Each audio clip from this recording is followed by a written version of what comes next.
Special report: Hong Kong leader says she would quit if she could, fears her ability to resolve crisis now very limited. Here's a summary of the article. Hong Kong, embattled Hong Kong leader Carrie Lam said she has caused unforgivable havoc by igniting the political crisis engulfing the city and would quit if she had a choice, according to an audio recording of remarks she made last week to a group of businesspeople. Lam's remarks are consistent with a Reuters report published on Friday that revealed how leaders in Beijing are effectively calling the shots on handling the crisis in Hong Kong. After studying sociology at the University of Hong Kong, she went on to a distinguished career as a civil servant in Hong Kong. In her early days as leader, Lam pushed through a series of controversial government policies, drawing public criticism in Hong Kong but winning praise from Chinese leader Xi Jinping. On July 1, 2017, the day she was sworn in, Lam donned a white hard hat as she walked with Xi to inspect the new Hong Kong-Zhuhai-Macau Bridge, which physically links Hong Kong to mainland China.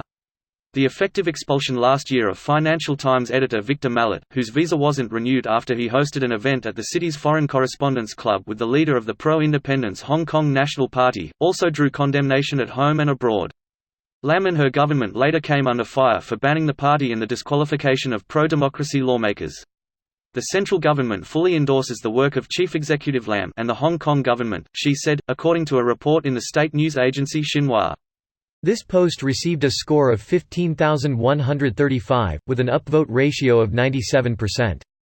Here are the top comments in response to this article. Backup for the leaked audio, video. However, I believe China is navigating a minefield right now. If they misstep, things could get a lot worse for them. I'll add that I believe we have been in a position of appeasement with China as we have concentrated on other issues. Frankly, I wish he'd twist the bolts on the Hong Kong issue with them. Looks like the international attention is actually helping HK. My take on this is that Beijing have no choice but to let this continue because they care a lot about their image. They can't go to the extreme.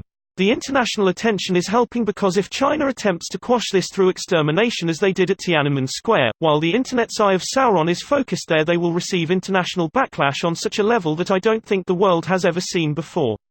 That is exactly what they don't need right now, as they are already dealing with re-education of a ethnically isolated population, with numerous others on the sidelines watching, a Taiwan that is patiently waiting for any excuse to tell China to fuck off, and a trade war which they are beginning to feel the effects of. An international embargo of China, along with a US military build-up along NK border, would be a fucking nightmare for them.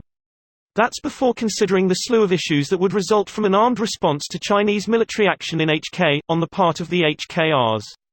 China has found themselves for the first time that I can think of in a position where there is no clear path forward that they can just charge into without massive international consequences. Geopolitically, China knows the U.S. is stronger than then presently, but they also know it's essentially guaranteed that China will surpass the U.S. sometime this century. All while bribing African nations into giving China exclusive rights to their natural resources. China doesn't really care about them, or any need to solve them immediately. They know the world is watching, and they know the world gets easily distracted. Very accurate. China does not need to do anything in Hong Kong, just wait. Then why oppose withdrawing the bill? Because they can't give an inch of ground they make or they will lose. Having a Western ideology inside their borders will be the death of their control.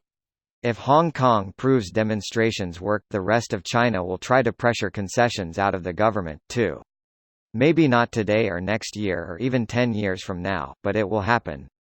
The kicker? This will probably all happen without Hong Kong's involvement. By providing an example, by giving people hope, Hong Kong makes it more likely to happen, and sooner. This video was automatically created by Reddit to speech. The article and comments in this video were selected from Reddit according to their upvotes, and any paraphrasing was performed by smmry.com, without any human intervention.